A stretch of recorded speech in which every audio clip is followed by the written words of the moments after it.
Welcome to tonight's University Wind Ensemble performance by the University of Memphis Rudy E. Scheidt School of Music. Please silence cell phones and refrain from flash photography. In the case of an emergency, please locate an exit on either side of the performance hall. Enjoy the show and go Tigers go!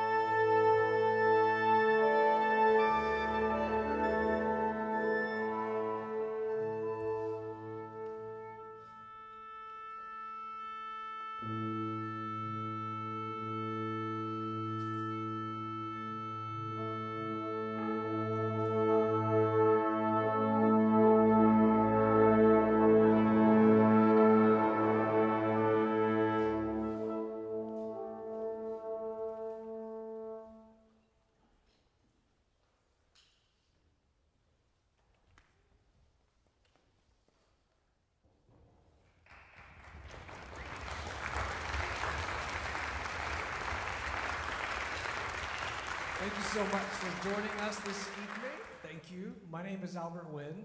I'm the director of bands here and lucky enough to be the conductor of this fine ensemble in front of you. I want to thank you for taking time to come out on the last day of classes to help us celebrate the end of the semester. And I thought that it was appropriate to look at what was, a hard semester for all of us, a hard year, really, and just to end it with a concert program that's titled Fun and Games.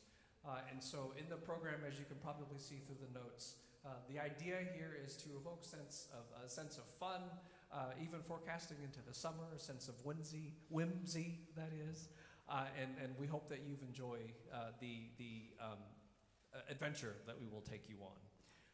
Our first piece is going to be conducted by J.P. Mora. He's one of our doctoral conducting students. And I'll invite him out so he can tell you a little bit more about Jack Stamp's pastime. Welcome, J.P. Mora.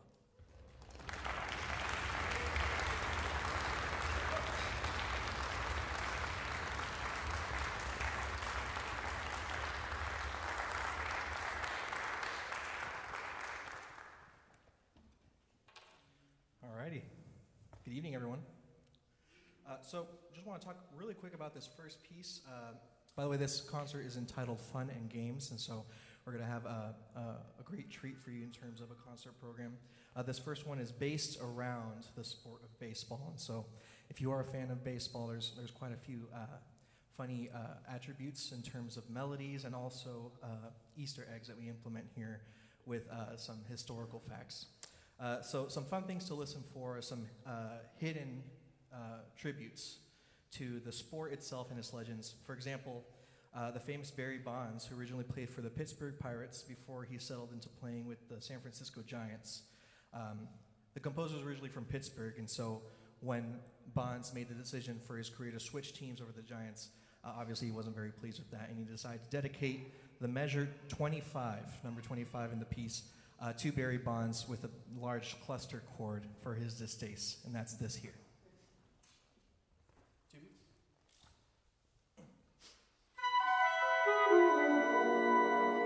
you. Cool. Next one here is a tribute to Willie McCovey. If you know him, he's one of the original legends of the Giants teams in the 1960s. He was actually very famous for cracking a bat mid-game, and so we actually get that sound through the ensemble musically, through the slapstick and the rim shot in the back in the percussion section here. This is measure 5. Measure 5, 2 beats. Yep, thank you. Babe Ruth wore the number 60 as his jersey number, and measure 60 on the music, we actually hear the flutes play the pitches B-A-B-E for Babe Ruth. This is this here, 2 beats. Thank you. And then one last example, and one I thought that was really clever, is a moment where the Piccolo and Bells plays an SOS in Morse code on the pitch A, the note A, to honor the superb Sammy Sosa. S-O-S-A Sosa. And here's that. 2 beats.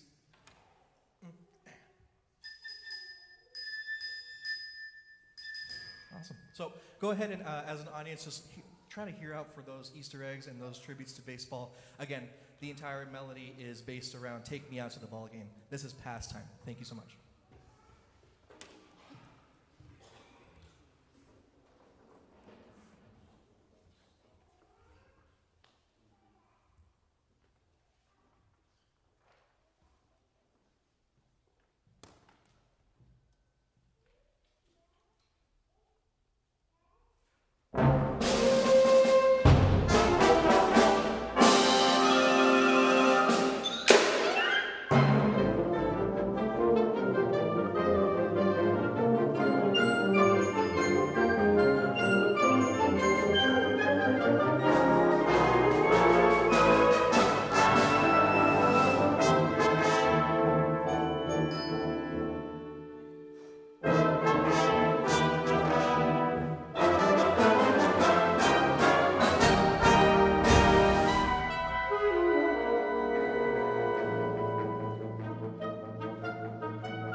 Thank you very much. So for our next piece, we're going to take you to Germany. And it's difficult for me to listen to this music, being a father of a toddler, to not think about a toddler. The title of it is Spiel for Blasorchester, or game or play for wind orchestra. And when I think about this music, I often picture elementary school age children dancing around, staring at the clouds, or playing in the playground. And so I think that this accurately captures that. In the first overture, you'll sort of hear kids marching around and moving, getting ready to roll out to the playground. In the idyll, it sort of gives us daydreaming music with some beautiful oboe lines, beautiful bassoon lines. And then buffo at the end is just raucous. Just picture children playing and falling off of playground equipment. And I think you'll sort of have the idea of how all this comes together. So I hope you'll enjoy Talk Spiel.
So when we think about Leonard Bernstein, it's probably two things come to mind.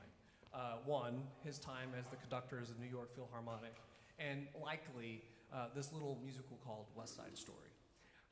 What we wanted to do was sort of highlight some of Bernstein's music, but maybe reach back into some music that might be familiar, but maybe you're not fully aware of. Most of us are probably familiar with the tune New York, New York, which is actually where it comes from, this musical that we're going to perform for you today. So this particular arrangement, what it does is it takes 3 dance episodes out of an early Bernstein musical called On the Town. And in this work, what Bernstein does is there are some Navy sailors who have landed in New York and they're on furlough and they're out to have a really great time. And so the first, you'll see basically how they have arrived at Times Square, and the music is exciting. You can see the or hear the traffic, and then of course the familiar tune New York, New York. After that, as sailors tend to do, they fall in love. And so there's a little bit of some love music in the middle, a little dance duet in there, and then we close off with sailors doing other things that sailors might do in the evening, going through bars and listening to jazz. And so he just clearly depicts all of these different scenes in one of America's greatest cities, New York. So hope that you'll enjoy the 3 dance episodes from On the Town.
get to the end of the year, and always, always, always, we do what we're supposed to do. Students come, they do things, and then they eventually have to break up with us.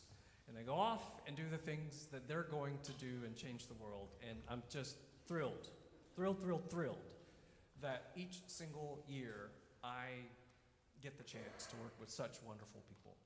We have 5 students who are leaving us after this concert through graduation. I just want to take a second to thank them and to have them stand and be recognized for all of their efforts and time and dedication to this ensemble. So graduating with a master's in clarinet performance, we've got Pia Artiega.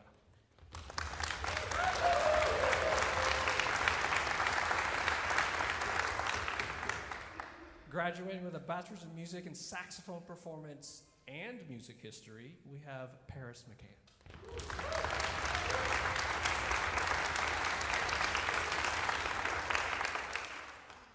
Graduating with a master's in jazz and studio music, also newly hired as the music programming assistant at Crosstown Arts, we have Alex Upton.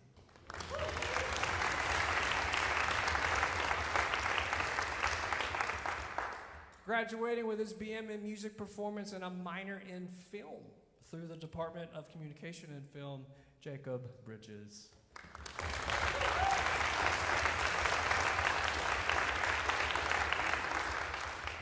Graduating with a master's in music and horn performance, and then continuing on to build a very successful private studio and professional career here in the Mid-South, we have Jimmy Ryan.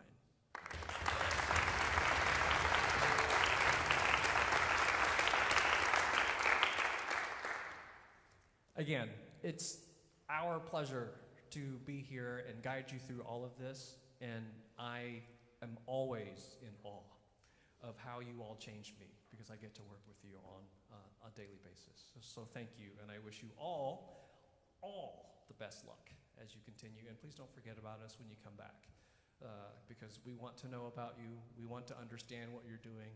We want to continue to celebrate in all of your victories as well. So keep us in the loop, and please stay in touch. Yes. Coming up next, we have a special treat. As you can see, the screen is coming down, and we have a beautiful skyline here.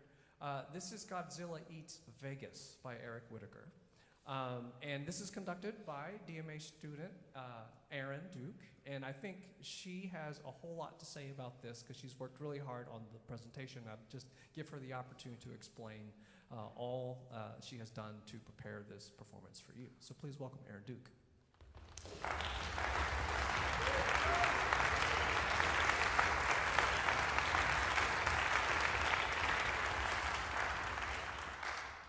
Good evening.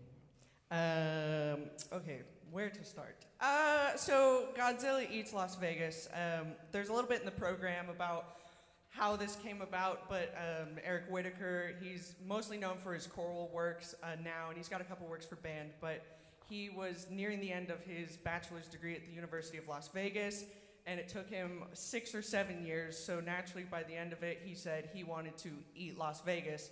And that's sort of how this came about. How Godzilla got into it, I'm not exactly sure. But it ended up as Godzilla Eats Las Vegas. He wrote it while he was at Juilliard, and then they premiered it at the University of Las Vegas. There's so much going on. We've got lots of fun percussion, which you won't be able to see, unfortunately. But we've got an entire rhythm section of a jazz band. This is basically a jazz work featuring wind ensemble.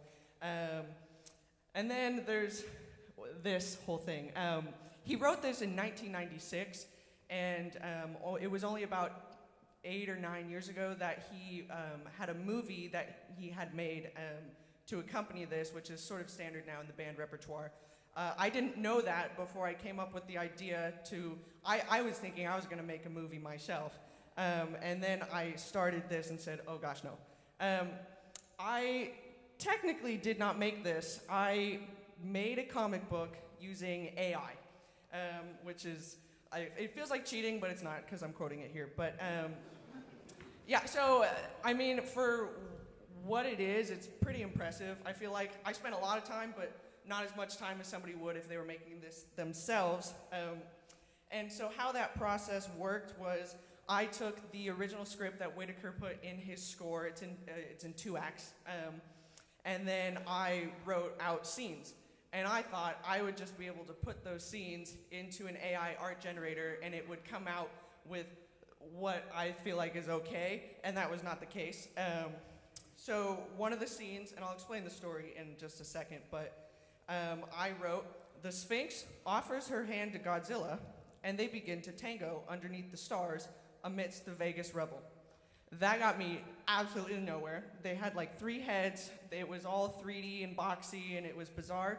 So I had to tell it like it was, word for word. So I, for every single photo, had about 100 or 200 words, and you'll see it later, but I wrote, the Sphinx, a humanoid feline statue with golden accents, cat ears, cat nose, feminine facial features, graceful and mysterious like an old Hollywood diva, wearing a full body length white Egyptian robe, is standing on 2 legs, because for some reason it couldn't understand that, and dances a 2-person dance with Godzilla.